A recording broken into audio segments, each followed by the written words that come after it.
জয় সিয়ারাম। রামনবমী কবে আর কিভাবে আমরা পালন করব? আর রামনবমীর দিন অবশ্যই রামের ব্রতকথা শ্রবণ করবেন। রামনবমী 6 না 7ই এপ্রিল? এই বছর রামনবমী কবে জেনে নিন সঠিক দিন, ক্ষণ, তিথি ও পুজোর সময়। চৈত্র নবরাত্রির শেষ দিনে রামনবমী উৎসব পালিত হয়। রামনবমী হিন্দুদের একটি প্রধান উৎসব যা প্রতি বছর চৈত্র শুক্লপক্ষের নবমী তিথিতে পালিত হয়।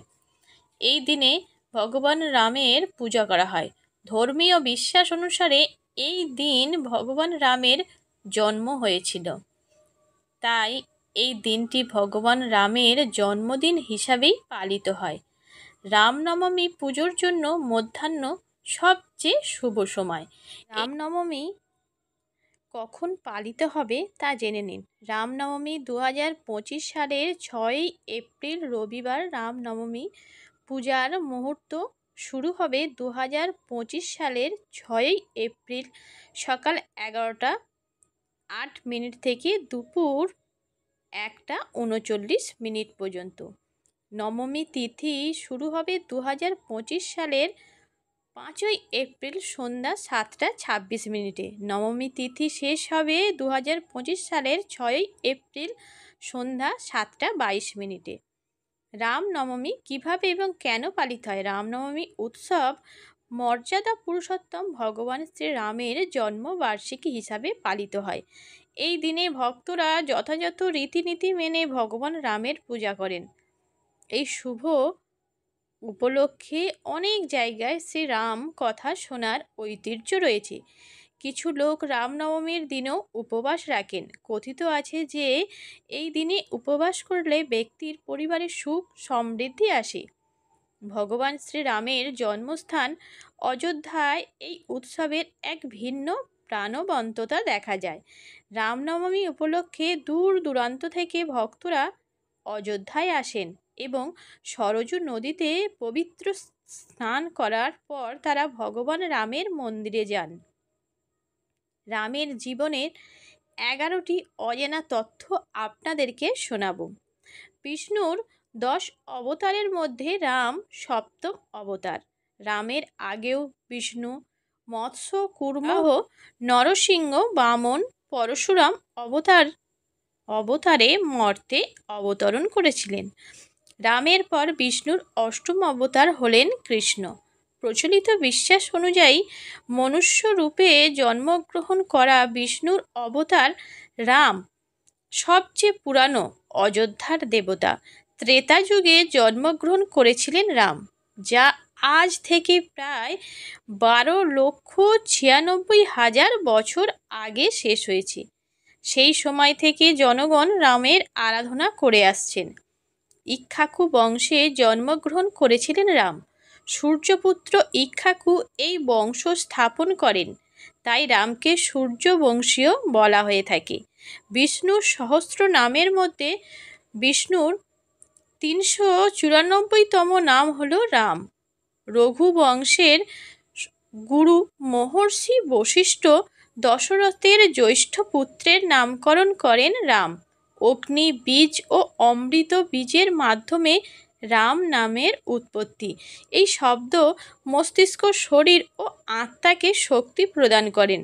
শিব বলেছিলেন যে তিনি বারবার রাম নাম উচ্চারণ করলে 1000 দেবদেবীকে স্মরণ করার সমান ফল পাওয়া যায়। আপনিও জেনে চমকে যাবেন যে শিব স্বয়ং ধ্যানমগ্ন অবস্থায় রাম নাম জপ করেন। বজরংবলীর সঙ্গে যুদ্ধে পরাজিত হয়েছিলেন রাম। পুরাণ অনুযায়ী ঋষি বিক্রমাদিত্য রামকে কাশীর রাজা যযাতির বংশের আদেশ দেন।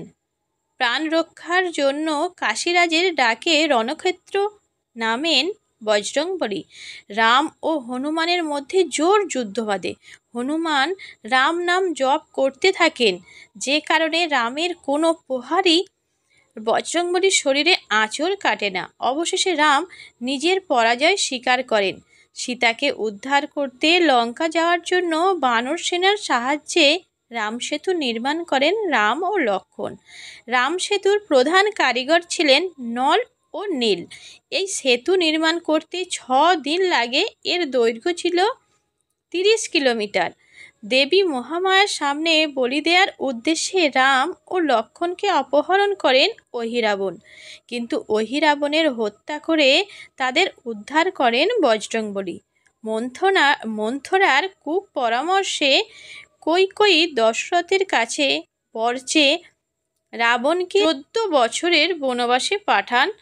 এই তথ্য সকলেরই জানা, তবে অনেকে জানেন না যে রামকে বনবাসে পাঠিয়ে মন্থরা নিজের প্রতিশোধ তোলেন। পুরাণ অনুযায়ী একদা রাম খেলার সময় নিজের খেলনা দিয়ে ভুল করে মন্থরার কুঁজো পিঠে আঘাত করেন। এতে ক্ষুব্ধ হয়ে ওঠেন মন্থরা ও এর প্রতিশোধ তোলার প্রতিজ্ঞা করেন। নিজের প্রতিজ্ঞা পূরণের জন্যই কৈকেয়ীকে ব্যবহার করে রামকে 14 বছরের বনবাসে পাঠান তিনি। প্রচলিত বিশ্বাস অনুযায়ী কাঠবিড়ালির পিঠে যে 3টি সাদা কালো লম্বা দাগ, সেটি আসলে রামের আঙুলের দাগ।